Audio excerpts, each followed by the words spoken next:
Hello guys, আজকে আমি যাব ফালাকাটা পুজো দিতে। তাই সকাল সকাল রেডি হয়ে পড়লাম চান টান করে। এই যে বের হয়ে পড়েছি তাড়াতাড়ি রেডি হয়ে। আমি আমার একটা ফ্রেন্ড প্রিয়াঙ্কা, তোমরা তো দেখেছো আগের ব্লগে। ওরা সবাই আমার জন্য ওয়েট করছিল। এই যে চলে আসে ফালাকাটা চলে আসছি। এখন মহাকাল মন্দিরে যাব, তার জন্য চলে আসলাম। এখন সব কিছু কিনে নিতে হবে। আমি বাড়ি থেকে কিছু নিয়ে আসিনি, তার জন্য এখান থেকে দুটো সব কিছু কিনে নিলাম। কিনে নিয়ে যে চলে যাচ্ছি মন্দিরে দেখে গিয়ে যে প্রচণ্ড ভিড় লেগেছে, প্রচুর ভিড় ছিল। লাইনে দাঁড়াচ্ছিলাম, লাইনে দাঁড়িয়ে চলো তুমি দেখতে পারবে কতটা ভিড়। তাছাড়া ভিড় থাকবেই, কারণ প্রথম শ্রাবণ মাস বলে কথা, তার জন্য এত ভিড়। সবাই জল ঢালবে শিবের মাথায়, তার জন্য সবাই আসছে শাড়ি টাড়ি পরে, আর আমি তো কুর্তি পরে চলে আসছি। এখন যাব মন্দিরের ভিতরে গিয়ে এই যে চলে আসলাম। এতে এখন সবার প্রথমে কৃষ্ণ ঠাকুরের এখানে চলে আসলাম, এসে পুজো দিব। এখানে পুজো দিয়ে পরে যাব শিব ঠাকুরের ওখানে।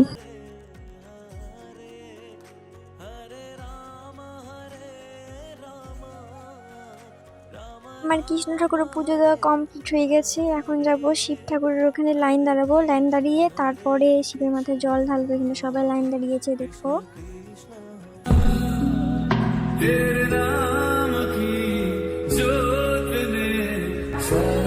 এখন আমি তাড়াতাড়ি পুজো দিয়ে নিলাম। পুজো দিয়ে এখন বেরিয়ে পড়বো। বেরিয়ে গিয়ে আরো বাইরে অনেক ঠাকুর আছে, ওখানে পুজো দেবো। তোমরা দেখতে থাকো। শ্রাবণ মাসে সবাই জল ঢেলে, তোমরা কারা কারা জল ঢেলেছো কমেন্ট করে বলো। আর যারা যারা ঢালোনি তারা এসে এখানে ঢেলে যেও। সুন্দর জায়গা, এখানে আসলে তোমাদের খুব ভালো লাগবে। তোমরা যদি বিশেষ না হয় তোমরা এসে দেখতে পারো। সুন্দর জায়গা, বুঝলে খুব ভালো লাগে। যারা যারা আসতে চাও তারা আসতে পারো। ফালাকাটা মহাকাল বাড়ি। আমি তো কথা গুছিয়ে বলতে পারি না সবার মতো, আমি প্রথম ব্লগ করছি। তোমাদের যদি ভালো লাগে তাহলে সাবস্ক্রাইব করো।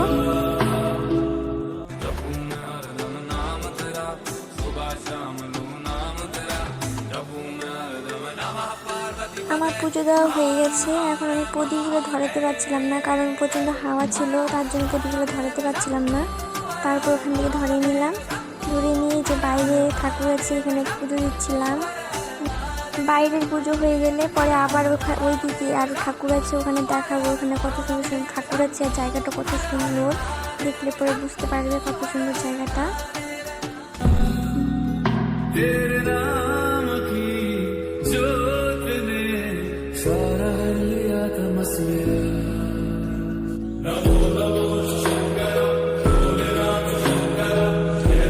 তোমরা কারা কারা মহাকাল বাড়িতে এসেছো সেটা কমেন্ট করে বলো।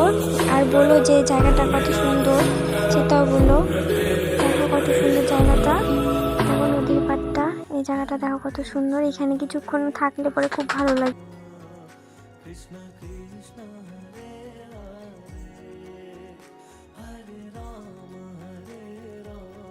আমার পুজো কমপ্লিট হয়ে গেছে। এখন আমরা বাড়ি চলে যাব, তার জন্য বের হয়ে পড়েছি। এই যে এখন গাড়িতে উঠে পড়বো, গাড়িতে উঠে পড়েছি। এখন চলে যাব বাড়িতে। টাটা। আমার ছোট্ট ব্লগটা যদি ভালো লেগে থাকে তাহলে সাবস্ক্রাইব করে দিও। Tata, by.